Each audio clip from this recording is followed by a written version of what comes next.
Greetings and welcome. This is Dr. Ken with a lecture from my Chaucer's England class, though anyone is welcome to watch it who wishes, that I've titled Chaucer and the Calamitous 14th Century. So I will go through several major points here, including the career of Geoffrey Chaucer, other historical events to do with the monarchy and the government at the time, and the Black Death, Little Ice Age, the Great Schism of the Catholic Church, and several other points too. So to begin, I'm going to go over Geoffrey Chaucer's life and career. We know he was born about 1340 in London. He was most likely born at his parents' house on Thames Street. He was of the bourgeois class. They were an affluent family who made their living in the wine trade as vintners. So part of this emerging middle class that are doing quite well for themselves at this time. And his father sold wine to the king. Accounts are scarce, but most sources indicate that his father John was a wine merchant, particularly serving the nobility and, as I say, the royal household. Geoffrey Chaucer is believed to have attended St. Paul's Cathedral School, where he probably first became acquainted with the influential writings of the Roman poets Virgil and Ovid, who would greatly influence his writing later on. In fact, quite a few of the Canterbury Tales are not plagiarized, but definitely, well, we would say plagiarized perhaps to some extent from Ovid, but also Virgil as well.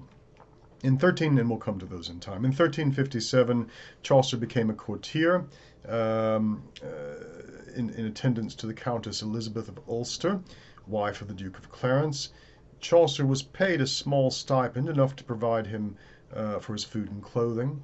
In 1359, the teenage Geoffrey Chaucer went off to fight in the 100 Years' War in France.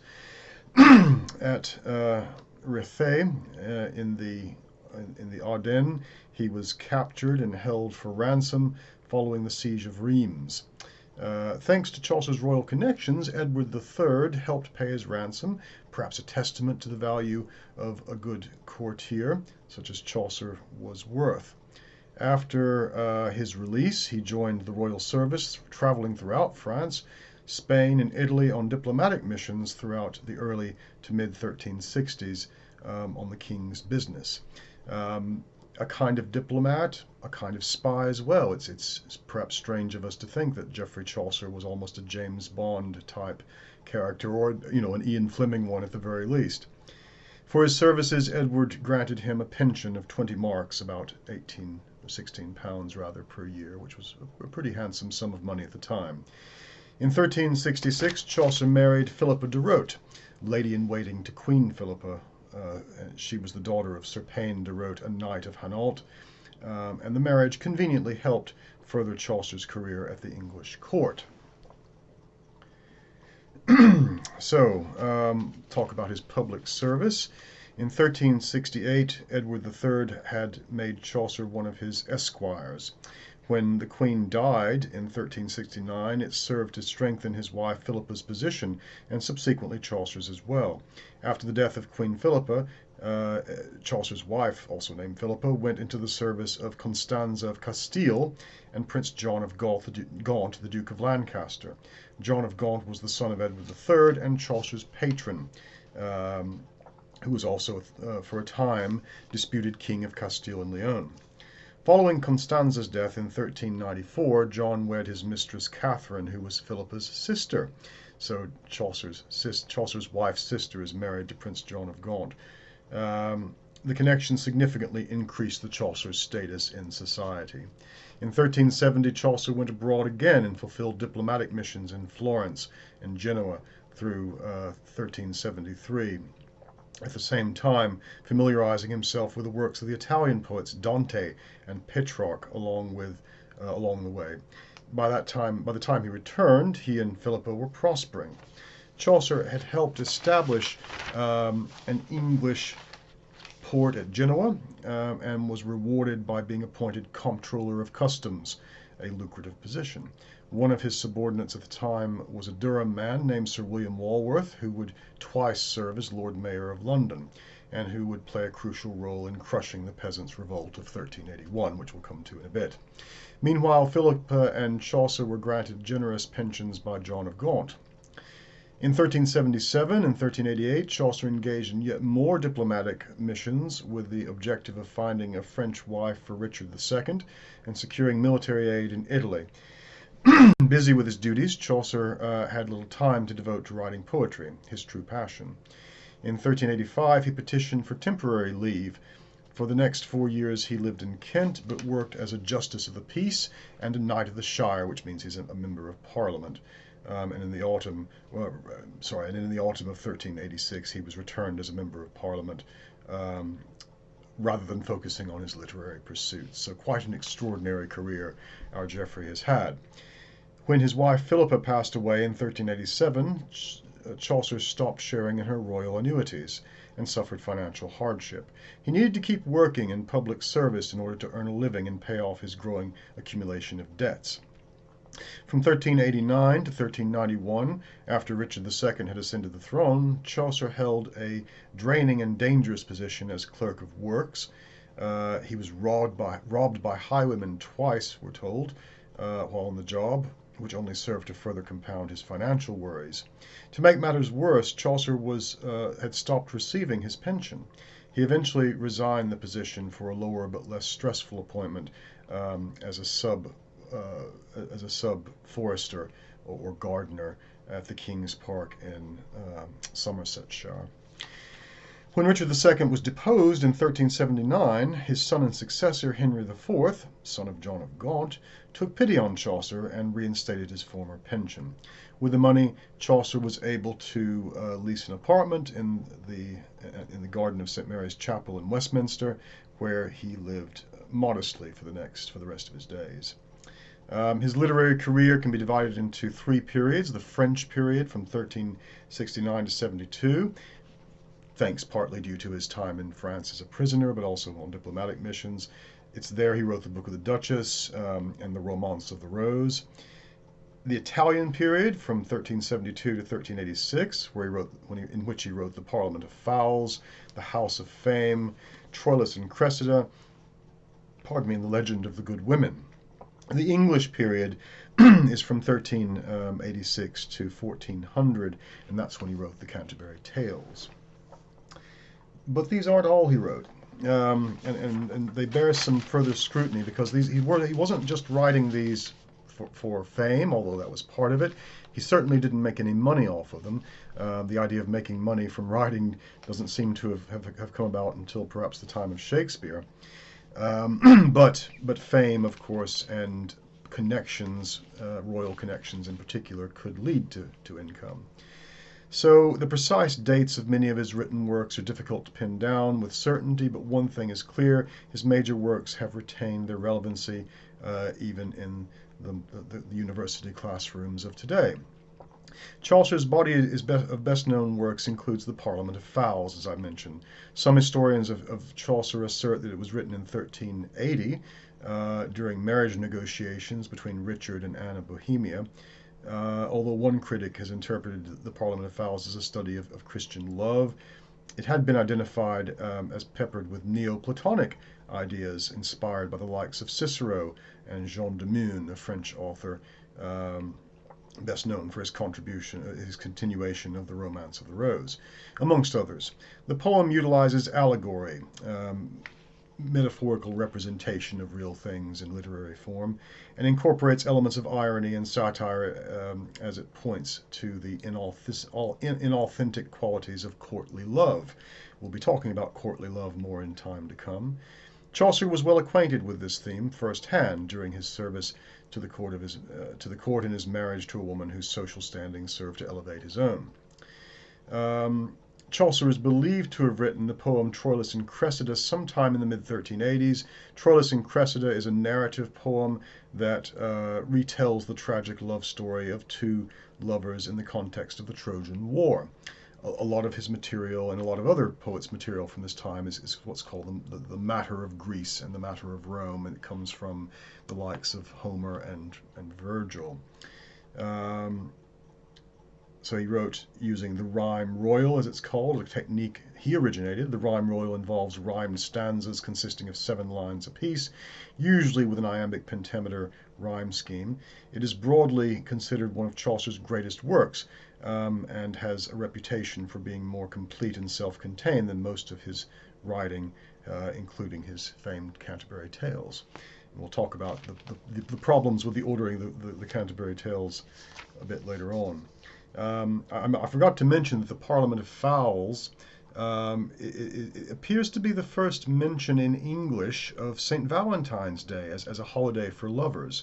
We know this holiday derives in part from the Roman Lupercalia festival. St. Valentine, probably an invented saint sometime in the 6th century AD or 5th century AD, based on an earlier martyr, a real person, but we know little of his actual exploits. And as I say, the first mention of this as a holiday in English comes from Geoffrey Chaucer. So perhaps in some respects we owe Valentine's Day to Chaucer, at least in England. The period of time over which Chaucer penned the Legend of the Good Women is uncertain, although most scholars do seem to agree that Chaucer had abandoned it before its completion. The queen mentioned in the story is believed to be Richard II's wife, Anne of Bohemia, and it might have been written to celebrate their marriage. Chaucer's references to the real-life royal palaces of Etham and Sheen serve to support the theory. In writing the Legend of the Good Women, Chaucer played with another new and innovative format that would serve him in his later pursuits. The poem is composed of a series of shorter narratives or tales, a kind of frame narrative, which the Canterbury Tales is one as well. Chaucer also wrote a treatise on the Astrolabe as one of his non-fictional works. It's an essay about the astrolabe, a tool used by astronomers and explorers to locate the positions of the sun, moon, and planets and to navigate. Chaucer planned to write the essay in 5 parts, but ultimately only composed the first 2. Today it is one of the oldest surviving works that explains how to use a complex scientific tool, and it is considered to have done so with admirable clarity. So not just a poet and a diplomat and a spy and a statesman, but also something of a scientist too.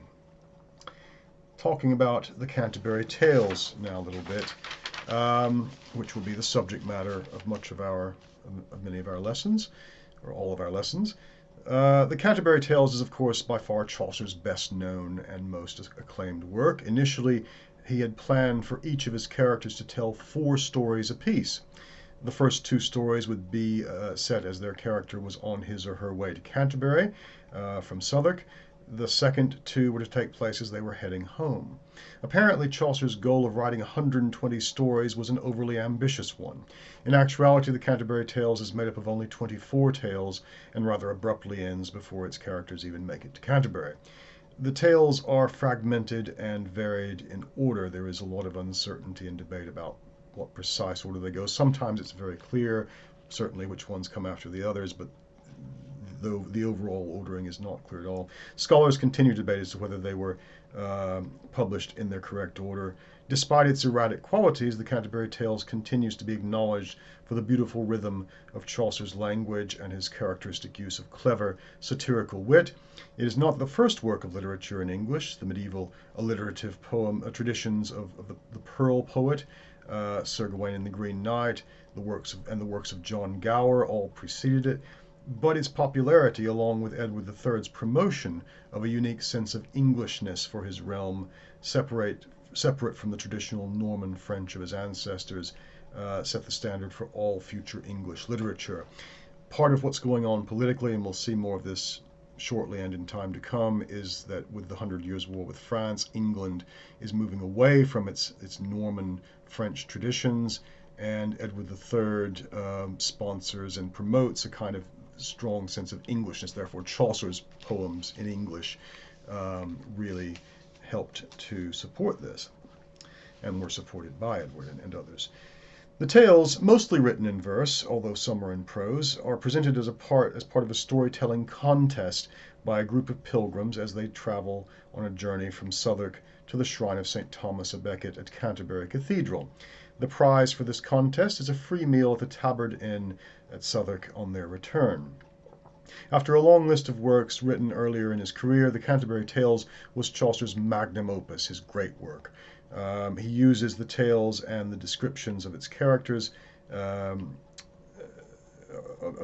to paint an ironic and critical portrait of English society at the time, and particularly of the church. Structurally, the collection resembles Boccaccio's Decameron, which Chaucer may have read during his first diplomatic mission to Italy in 1372. The source material for the tales may be found in classical mythology, often from the works of Roman poets like Ovid and Virgil, from Ovid's Metamorphoses in particular, but also from his love poetry, along with the later Italians Boccaccio and Dante, medieval exempla as well, which include morality tales and illustrate morality through examples, and French fabliaux, which are comic, often anonymous tales written by jongleurs in northeastern France between about 1150 and 1400, generally characterized by an excessiveness of sexual and scatological obscenity. The fabliaux, we'll talk more about the fabliaux in time to come. There's some debate over whether it's the middle class laughing at themselves or whether it's the upper class laughing at the middle class, or somehow both, but they figure prominently into the Canterbury Tales as well. It's sometimes argued that the greatest contribution that this work made to English literature was in popularizing the literary use of the vernacular, English rather than French or Latin. English had, however, been used as a literary language for centuries before Chaucer's life, and several of Chaucer's contemporaries, as I've mentioned, John Gower, but also William Langland, who wrote Piers Plowman and the Pearl Poet. They also wrote major literary works in English. It's unclear to what extent Chaucer was responsible for starting a trend rather than simply having been part of it. Also, while Chaucer clearly states the addresses of many of his poems, the Book of the Duchess is believed to have been written for John of Gaunt on the occasion of his wife's death in 1368. The intended audience of the Canterbury Tales is more difficult to determine. Chaucer was a courtier, leading some to believe that he was mainly a court poet who wrote exclusively for the nobility, although this view is often challenged in modern scholars who see Chaucer as appealing to the emerging middle class of which he was a part. We don't know is the answer who the audience was. Presumably it would have had to be someone who could read or people who could listen to it as well. So these might have been probably were read aloud for audiences, but who are the audience? The Canterbury Tales serves a number of other functions too. It's in some ways an historical account of a medieval pilgrimage, a common feature of the Middle Ages. It's a set of fictional tales as well, which are popular. It's a potential source for history, and this is of interest to us because there aren't as many sources on the 14th century as we would like, and the Canterbury Tales can provide us with a lot of insights into that. Is it a mirror of the age? Yes, but it's also a distorting mirror. We'll come back to that in time to come. This is one of the essay questions.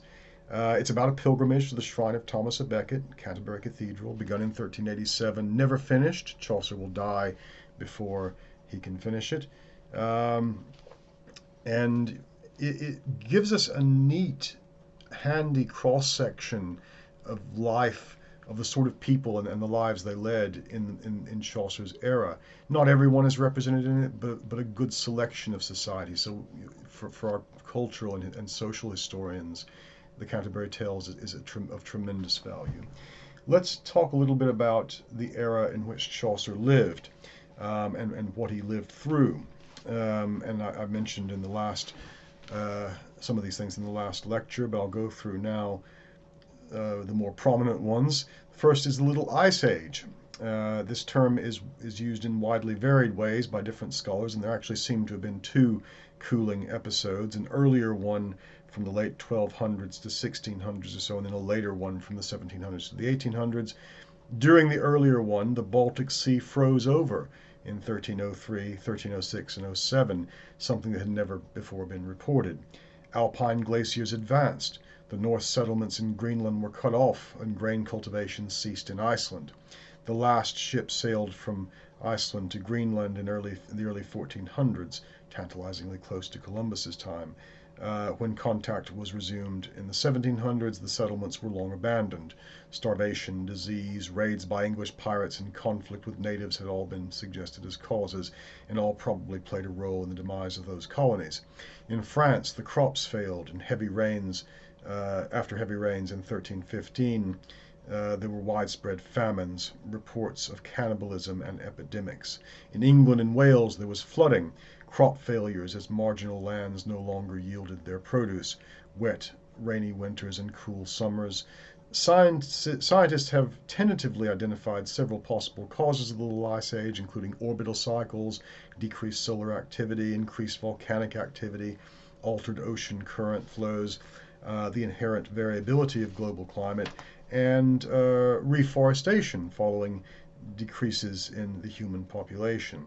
A recent study found that an especially massive tropical volcano eruption in 1258, probably of Mount Rinjani, followed by three smaller ones in 1268, 1275, and 1284, did not allow the climate to recover and may have caused the initial cooling, and that the 1452-3 eruption of Kauai in Vanuatu triggered a second pulse of cooling. So whatever the cause is, this was a period of global cooling which had a tremendous impact on the human population. So up to the 14th century, populations in Europe were increasing. Marginal lands were being cultivated to feed these people. Villages were spread out over the land. And we reckon the population of at least England and Wales to be about 7 million prior to the Black Death, or prior at least to the famine that results from the Little Ice Age. But as the climate changes, those marginal lands no longer produce, and as a consequence, villages are abandoned. We'll talk about abandoned medieval villages. Some are abandoned due to the Black Death, some due to sheep farming by the lords who own the land, but a lot of it comes down to just not being able to feed those people anymore. And the survivors flock to cities. So part of the change that goes on at this time as a result of climate change is change in society, has to do with cities that had not been very large. The largest cities in England at the time were London, of course, and York, believe it or not. The second largest was York. Lincoln was another one. They expand during this period. Little Ice Age weakened Europe's agricultural productivity and made life uncomfortable. The Bubonic Plague brought life to a virtual standstill.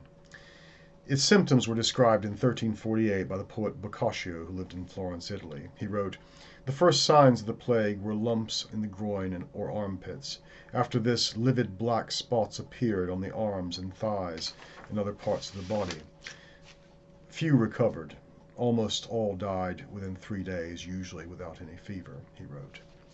So what was this Black Death? Well, in October of 1347, 2 months after the fall of Calais, Genoese trading ships put into the harbor of Messina in Sicily with dead and dying men at the oars. The ships had come from the Black Sea, port of Kaffa, now Feodicea in Crimea, where the Genoese maintained a trading post. The diseased sailors showed strange black swellings about the size of an egg or an apple in the armpits and the groin.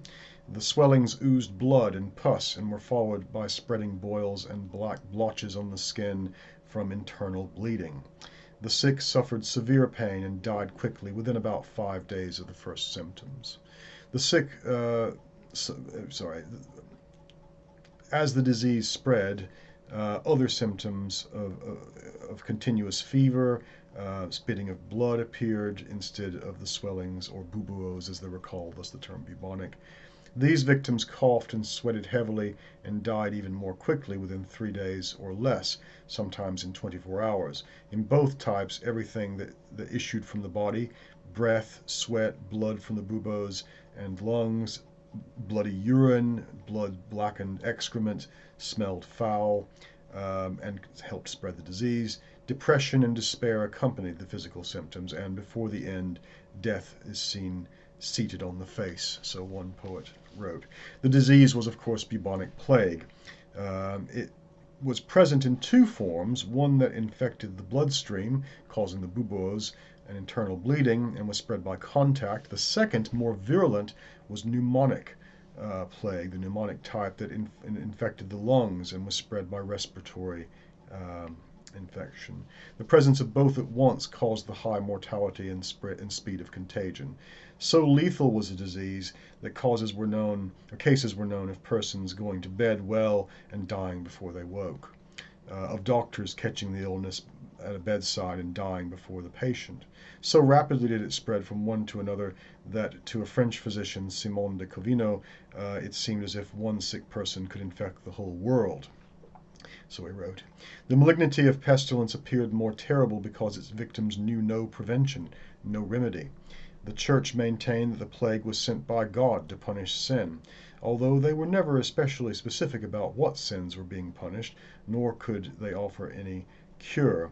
And clergy died in droves as they caught the plague, whilst offering the last rites to the departed.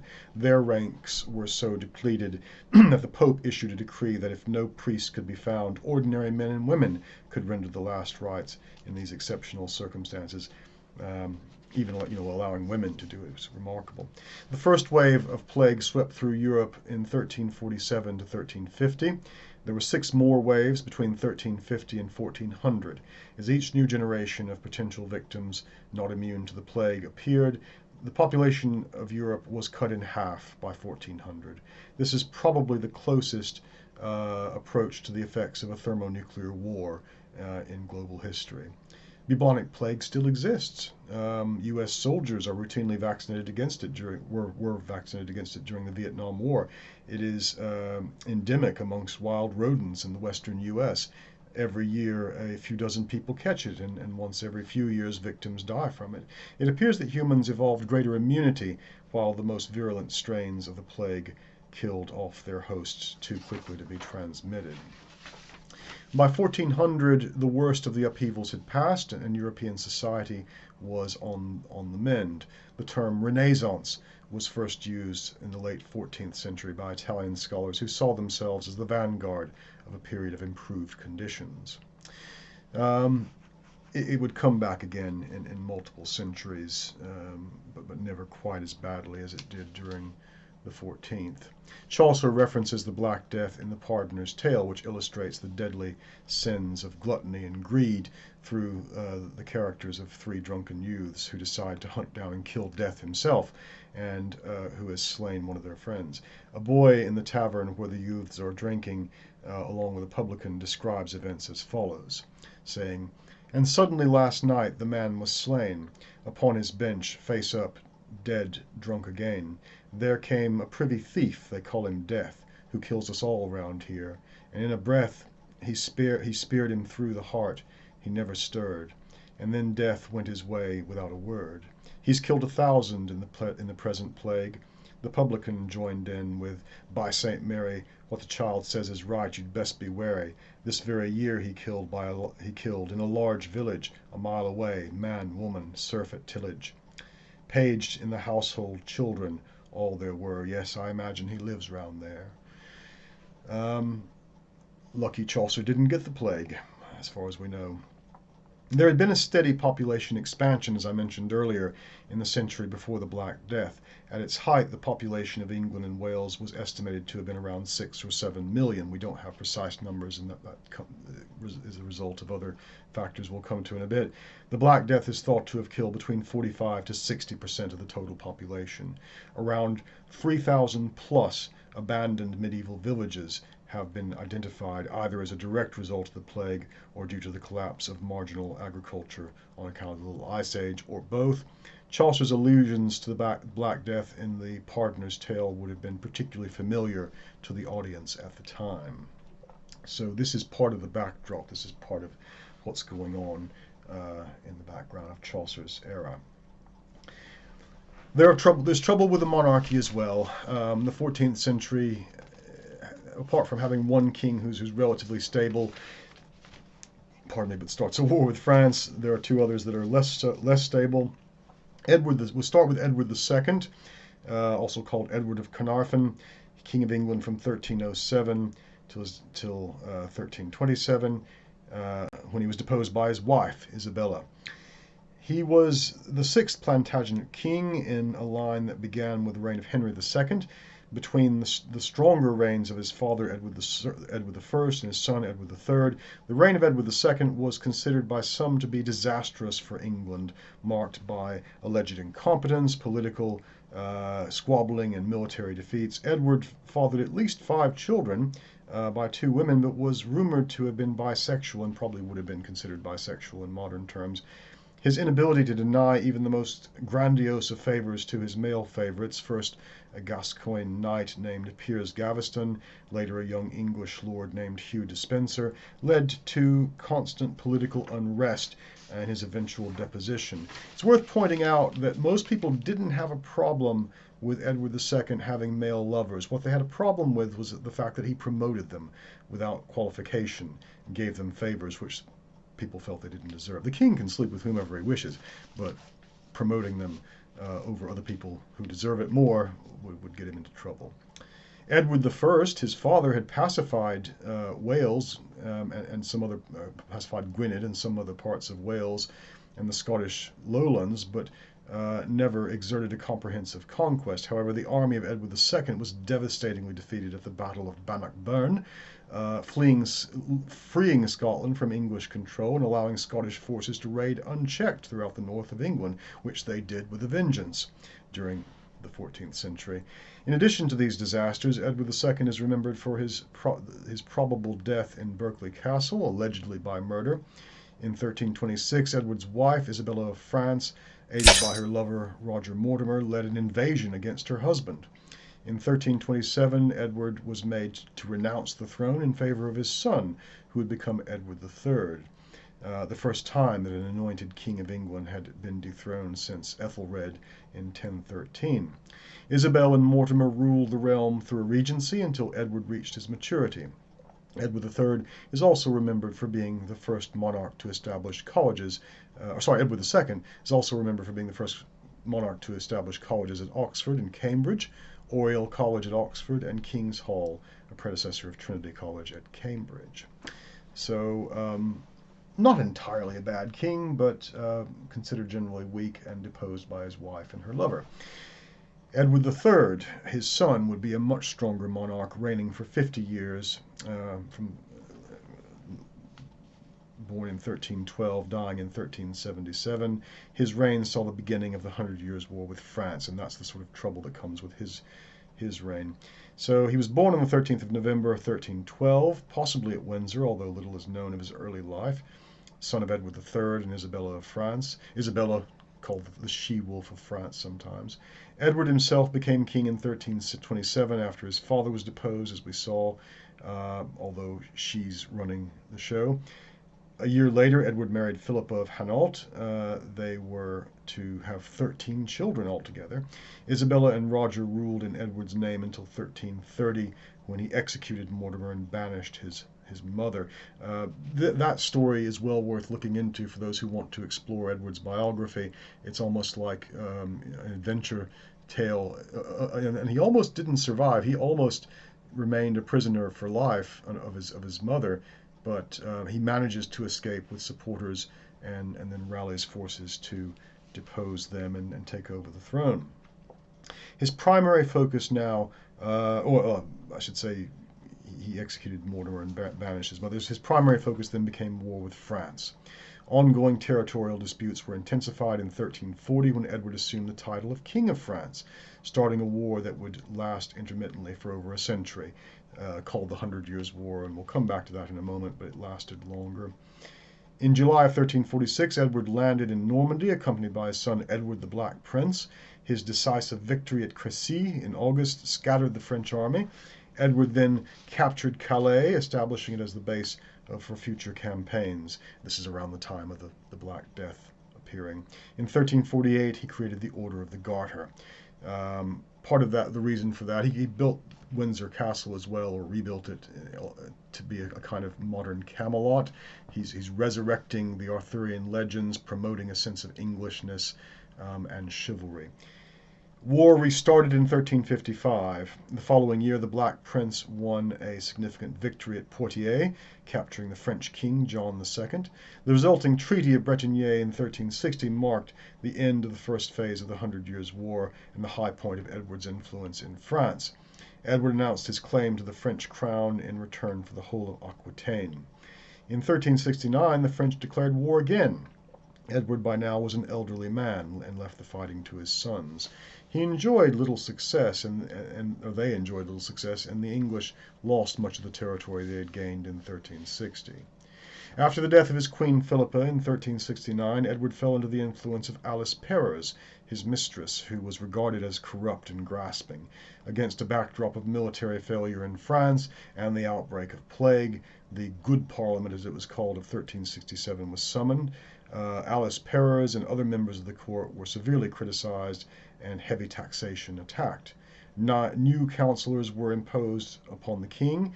The death of the Black Prince, Edward's heir, interrupted the crisis, and the king's younger son, John of Gaunt, Chaucer's patron, who had ruled the country during Edward's frequent absence in France, later reversed the Good Parliament's reforming efforts. Edward died on the 21st of June, 1377, leaving his young grandson, Richard, as king. So, come to Richard now, Richard II. King of England from 1377 until he was deposed in 1399. Richard was the son of Edward the Black Prince, and of course grandson of Edward III. Richard was the younger brother of Edward of Angoulême, and upon the death of his elder brother, Richard, at 4 years of age, became second in line to the throne after his father. Upon the death of his father, the Black Prince, Richard, by agnatic succession, became the first in line for the throne. With Edward III's death the following year, Richard succeeded to the throne at the age of 10. During Richard's first years as king, government was in the hands of a series of councils. The political community preferred this to a regency led by the king's uncle, John of Gaunt, yet John remained highly influential. The first major challenge of the reign was the Peasants Revolt of 1381, which the young king played a major part in suppressing. In the following years, however, the king's dependence on a small number of courtiers caused discontent in the political community, and in 1387 control of government was taken over by a group of noblemen known as the Lords Appellant. By 1389, Richard had regained control, and over the next 8 years governed in relative harmony with the former opponents. In 1397 he took his revenge, though, on the Lords Appellant, many of whom were executed or exiled. The next 2 years have been described by historians as Richard's tyranny. In 1399, after John of Gaunt died, the king disinherited Gaunt's son, Henry of Bolingbroke, who had previously been exiled. Henry invaded England in June of 1399 with a small force that quickly grew in numbers. Claiming initially that his goal was only to reclaim his patrimony, it soon became clear that he intended to claim the throne for himself. Meeting little resistance, Bolingbroke deposed Richard and had himself crowned as Henry IV. Richard died in captivity early the next year, probably murdered. As an individual, Richard II was said to have been tall, good-looking, and intelligent, though probably not insane, as earlier historians used to believe. He may have suffered from a personality disorder towards the end of his reign, perhaps due to all the stress he was under.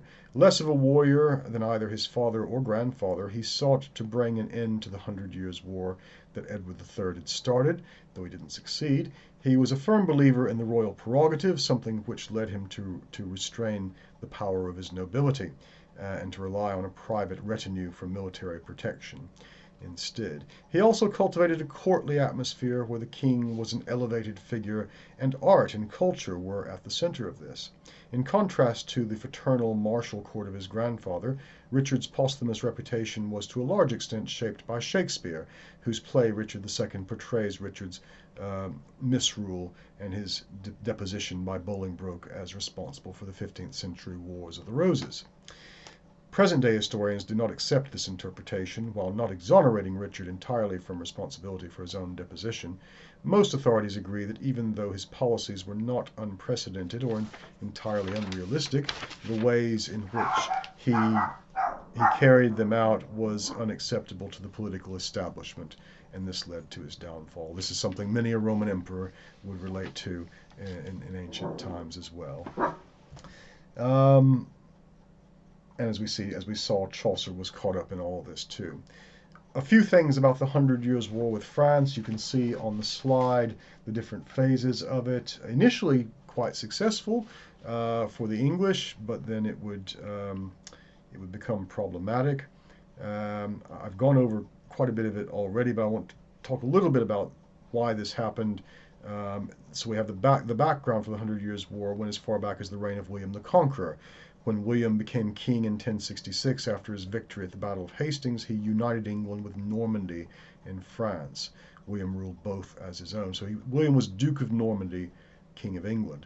Under Henry II, the lands owned by England and France became even larger, and the king who followed Henry found the land they owned, kings who followed him found the land they owned in France too large and difficult to control. By 1327, when Edward III became king, England only controlled two areas of France, Gascony and in the south and Ponthieu in the north. In 1328, Charles IV of France had died. Charles didn't have any sons to take over his land, and all his brothers were dead. He did have a sister called Isabella. She was the mother of Edward III, and Edward believed that because of this, he should be king of France. However, the French decided that a cousin of Charles, Philippe, should be crowned king. Edward was furious, but he was not in position to do anything in the late 1320s.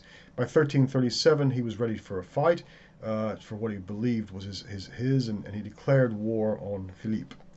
Edward was not only willing to fight for what he believed was his own, the crown of France, but also he feared that Philippe was a threat to his possessions in France, Gascony and Ponthieu. Edward had to raise an army.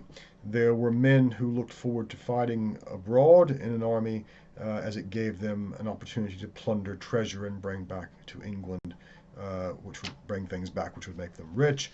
However, many of the men were not keen on fighting. Many men were not keen on fighting as they were usually more concerned about farming. A war in the autumn could be a disaster as this was harvest time. You have to think about the seasonal aspects. A lot of the people who are fighting also own land, they're farmers. The feudal system meant that knights had to provide the king with soldiers when the king demanded them. However, war had moved on from the time of the Battle of Hastings, and the longbow was now the most feared weapon, and not the knight on horseback. The king's officials went round England looking for skilled archers. All young men in medieval villages were expected to practice archery, so there were many skilled archers to be found. It was left to a village to decide who would actually go to fight, but the village as a whole would have to look after the family or families affected by someone leaving. Those who went were paid 3d a day. Armies were very expensive. Fighting abroad made them even more expensive to run. This problem could be got round by making a local area in France, which was under English control, pay a tribute, tax them for their own occupation, if you like. This would keep costs down. In return for paying a tribute, the areas concerned were given a promise that the troops there would behave themselves and not damage homes, steal crops, and kill animals. In this sense, paying a tribute was similar to buying protection from gangsters. The 100 Years' War provides almost a constantly raging backdrop for lots of soldiers to earn a profit, and this is the backdrop to much of Chaucer's own era. As we saw, Chaucer himself became captured and was ransomed. This is another feature of medieval warfare, and one of the reasons why nobles and knights in particular will carry banners and other things to indicate who they are, because preferably they wouldn't be killed in battle, they'd be captured, and whoever captured them would ransom them for a fee. So there's money to be made from capturing a noble in battle. But war is changing. It was the English longbow that really had, led to successes in the first part of the war, as opposed to the French cavalry. which were somewhat obsolete by that time. Next is the Papal Schism. This is worth talking about too, because it's also part and parcel of what's going on at this time. So the Church suffered many losses as a result of the Black Death, with the result that there were far fewer well-educated and competent officials within it for some time afterwards. Priests were often ordained who were illiterate. Boys were allowed to take holy orders as young as 15 in a hasty attempt to fill the empty offices. The lack of piety and intellect amongst a large section of the clergy in consequence led to their being subject to criticism. This is called anti-clericalism. Rather than criticizing the church and its doctrines, criticizing corrupt individuals within it, which Chaucer does. But this probably also facilitated the Great Schism within the church. It began with the Avignon Papacy, which refers to the period in the history of the Roman Catholic Church from about 1309 to 1378, when the seat of the Pope was moved from Rome to Avignon, France. You can see a picture of it in the slide. It looks like a heavily fortified structure, as indeed it was. This has sometimes been called the Babylonian captivity of the popes or the church, particularly by Martin Luther. The nickname is polemical in that it refers to the claim by critics that the fabulous prosperity of the church at this time was accompanied by a profound compromise of the papacy's spiritual integrity, especially in the alleged subordination of the powers of the church to the ambitions of the Frankish king. Coincidentally, the captivity of the popes in Avignon lasted about the same duration as the exile of the Jews in Babylon, making the analogy all the more convenient and rhetorically potent. There were 7 popes that resided at Avignon: Clement V, John the 23rd, 22nd rather, Benedict the 13th, Clement the 6th, Innocent the 6th, Urban the 5th, and Gregory the 11th. In 1378, the seat was moved back to Rome, while a disputing party continued to honor the bishop in Avignon as the head of the church. From 1378 to 1414 was a time of great difficulty, which Catholic scholars refer to as the Papal Schism, or the Great Controversy of the Anti-Popes, also called the Second Great Schism by some secular and Protestant historians, because we had the first earlier, when parties within the Catholic Church were divided in their allegiances amongst the various claimants to the office of Pope. You can see on the map different regions followed different popes. The Great Schism resulted from the return of the papacy from Avignon to Rome by Pope Gregory XI in 1378, ending the Avignon Papacy. It lasted from 1378 to 1417, when the Council of Constance brought it to an end. So after Gregory XI died, the Romans rioted to ensure an Italian was elected. The cardinals, fearing the crowds, elected an Italian, Pope Urban VI in 1378. But in the same year, the majority of them removed themselves to Fondi and elected a rival pope there, Pope Clement VII.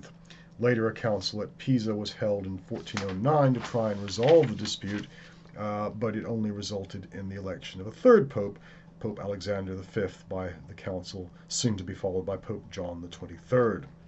Finally, as I say, the Council of Constance in 1417 deposed John the 23rd, and the Avignon Pope Benedict XIII received the resignation of the Roman Pope Gregory XII and elected Pope Martin V, thereby ending the schism. The Catholic world now had a single head based at Rome, but it was not easy to revive the old unquestioning loyalty to him as God's vicar on earth, as the schism had seriously shaken the faith of the flock. And this is going on during the time Chaucer's writing the Canterbury Tales.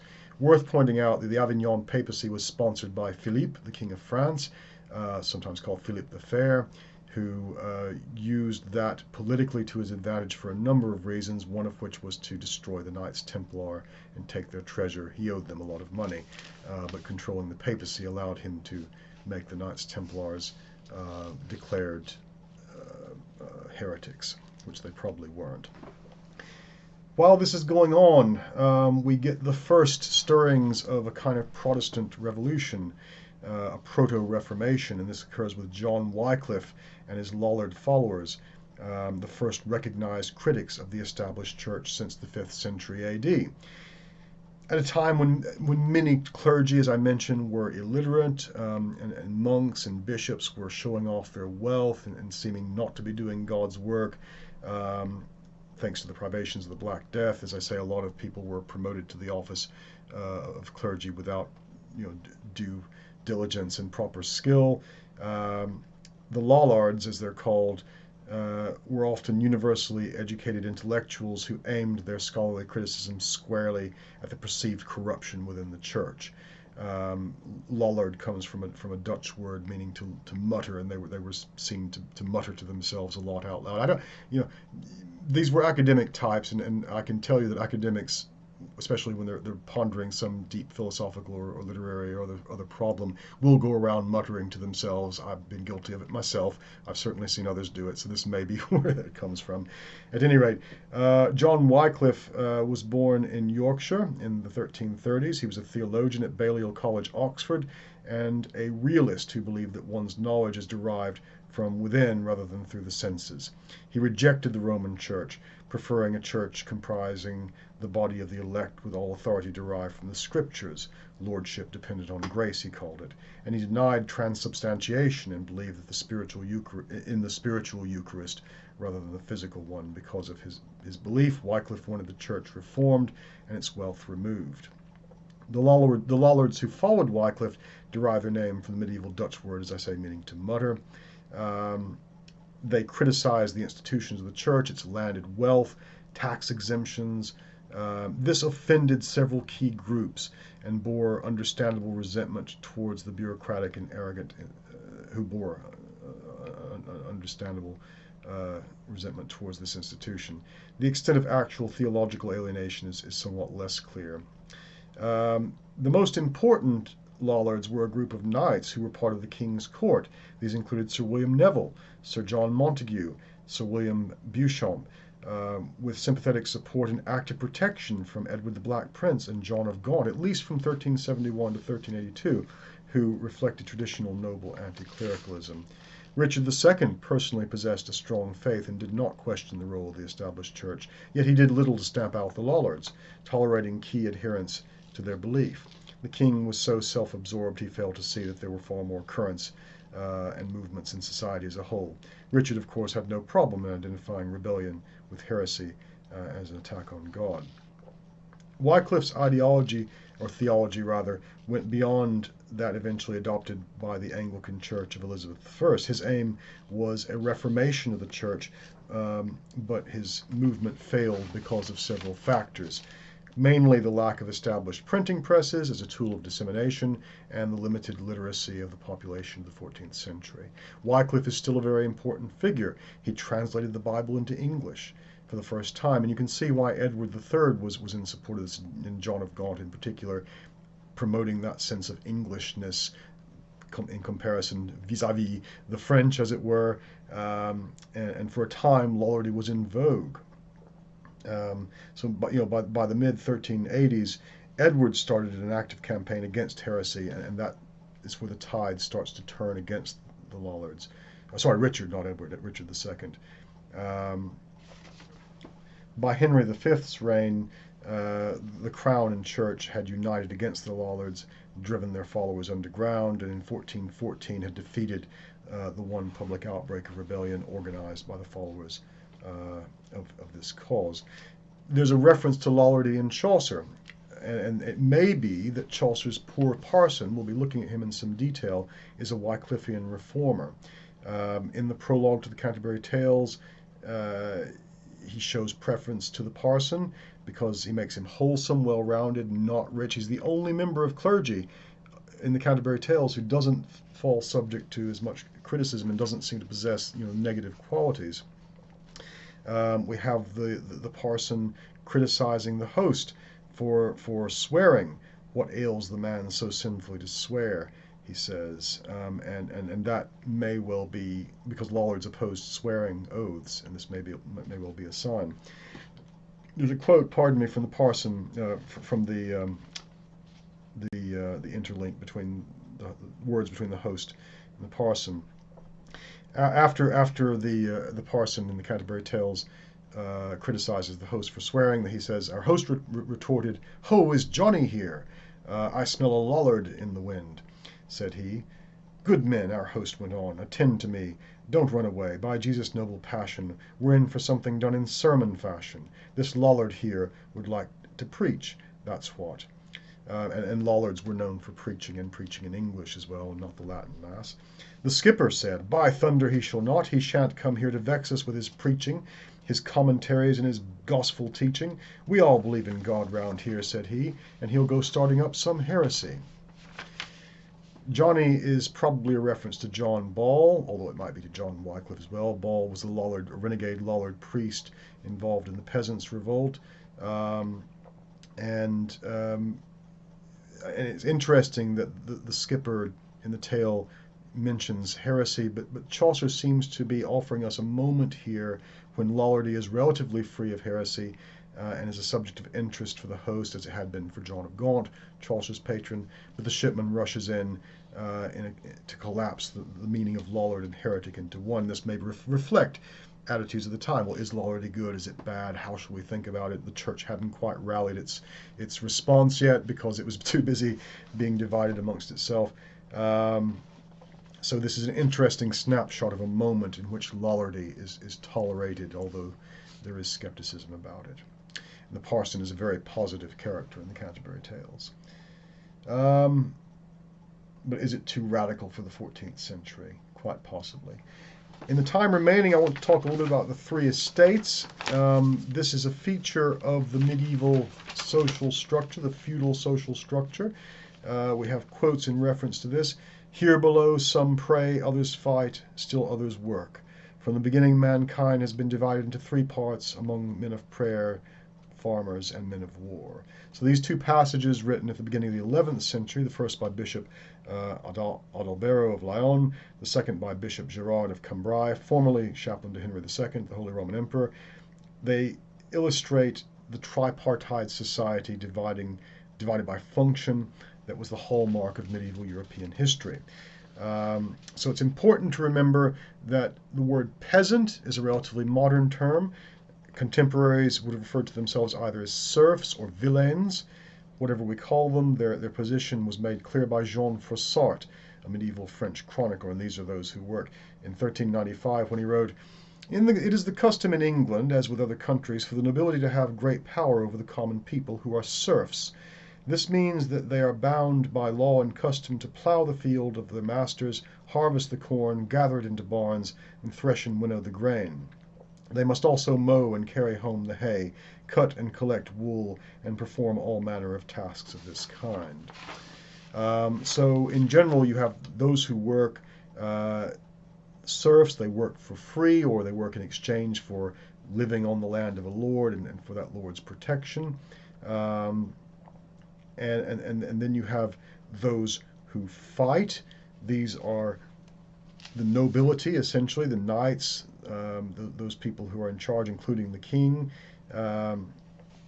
So in the Canterbury Tales, Chaucer is highly conscious of the social divisions known as the three estates. He would have been acutely aware of the hierarchical division owing to his own years as a courtier, technically a peasant, our Chaucer, but he's a courtier. He's been elevated.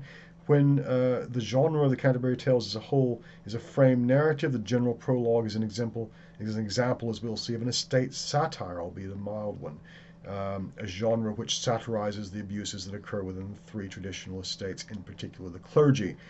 Chaucer's version is a form of a light criticism and shows respect for the traditionally high status individuals present, such as the knight who tells the first tale. This is why Chaucer's knight gets that prime position. Appropriately, the tale is about knights and chivalry, and who likely represented much of Chaucer's readership. Chaucer even advances some proto-feminist propositions as well, challenging the gender hierarchy. And we'll talk about there are three estates for women as well. We'll come back to that in time to come. In her prologue, the wife of Bath argues forcefully that the feminine estate of wife and widow should be valued as much as that of virgin, the other estate of women, and that women ought to rule their men. And there are examples of criticism of sinful clergy as well in the prologue. For example, in Chaucer's monk character, he's a greedy monk. Chaucer writes, "The rule of good Saint Bennet and Saint Mar, as old and strict, he tended to ignore. He let go by the things of yesterday and took the modern world's more spacious way." So, consider also the excerpt from the friar's description, who is another fallen holy man. And of course, those who pray are the church. "He knew the taverns well in every town, and every innkeeper and barmaid too, better than lepers, beggars, and that crew. For in so eminent a man as he, it was not fitting that the dignity of his position, dealing with a scum of wretched lepers, nothing good can come of commerce with some such slum and gutter dwellers, but only with the rich and victual sellers, but anywhere profit might accrue. Courteous he was, and lowly of service too." This is what we mean by the estate's satire in the prologue. The foibles and vices commonly associated with such characters are put on parade in the general prologue. We don't always know if they refer to actual individuals, but they clearly reference stereotypes that would have been well known to Chaucer's audience. I want to talk very briefly about the Peasants Revolt. I realize this has gone on a little bit longer than usual for a lecture, although there's a lot of information it's important to go over here. We have the three estates, right, but things are changing. By the 14th century, those estates are being eroded. The traditional feudal hierarchy is no longer obtaining. And as a result of a number of factors, including the Black Death, including the Great Famine and climate change, the 100 Years' War with France, and a series of poll taxes imposed by John of Gaunt under Richard II, a number of medieval peasants revolt. So an army of peasants from Kent and Essex march on London in 1381 and do something no one's ever done before or since. They capture the Tower of London. The Archbishop of Canterbury and the King's Treasurer were killed. The King, Richard II, was only 14 at the time, but he agreed to meet with the peasants at a place called Miles End. What did they want? Well, they'd come there burning tax offices. They were very unhappy about the poll tax. There had been several poll taxes. After the Black Death, many manors were left without workers. To encourage those who had survived to stay on the manor, many lords had started giving peasants on their estates their freedom and paying them to work on their land. But the state had tried to institute two different statutes, the Ordinance and Statute of Laborers, first to try and put an end to that, and to lower the wages back to pre-plague levels. Those were deeply unpopular as well. Many peasants also had to work on church land for free, sometimes up to 2 days a week, which meant they couldn't work on their own land. And they were protesting against that. And they were supported by a priest called John Ball from Kent, who was a Lollard. The war with France had cost lots of money. This was the reason for the poll taxes, which were unpopular. In May of 1381, a tax collector had arrived in the Essex village of Fobbing to find out why the people there had not paid their poll tax. He was thrown out by the villagers. In June, soldiers arrived to establish law and order. They too were thrown out by the villagers, and then they marched. This is when they marched to London, led by Wat Tyler. On June the 14th, the king met them at Mile End. Richard II allegedly gave the peasants all that they had asked for. He conceded to their wishes, but asked them to leave the city and go about their business. But some did. Others returned to the city, murdering the archbishop and the treasurer. Their heads were cut off on Tower Hill. Richard II spent the night hiding in fear of his life.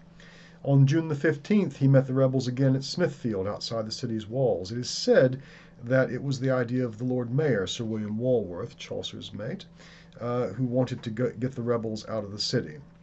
Medieval London was a wooden town mostly.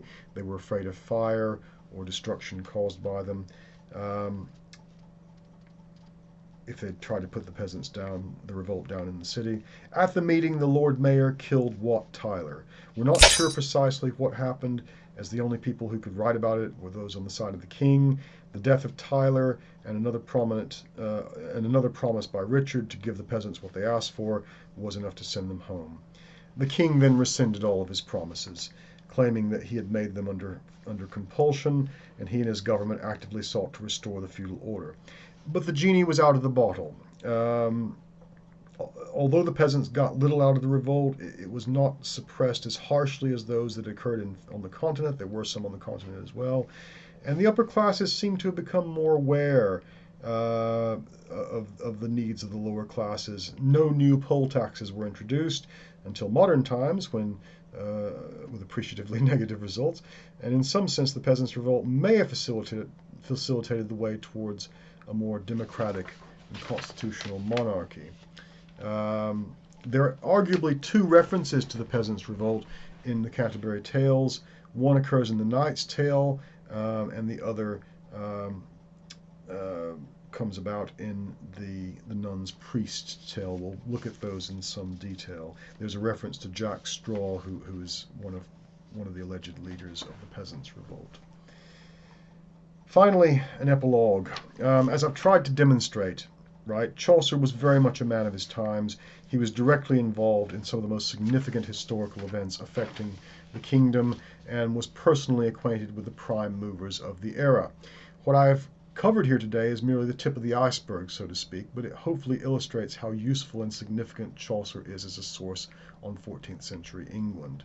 It remains for me to say the legendary poet died on the 25th of October in the year 1400 in London of unknown causes, and was 60 years of age at the time. His son, Thomas Chaucer, would marry into nobility and went on to become Speaker of the House of Commons. We can see here images from the tomb of his granddaughter, Alice Chaucer, also known as Alice de la Pole, Duchess of Suffolk, in the family's chapel at their home in Ewelme in the Chitterne Hills, South Oxfordshire. Chaucer himself was buried in Westminster Abbey.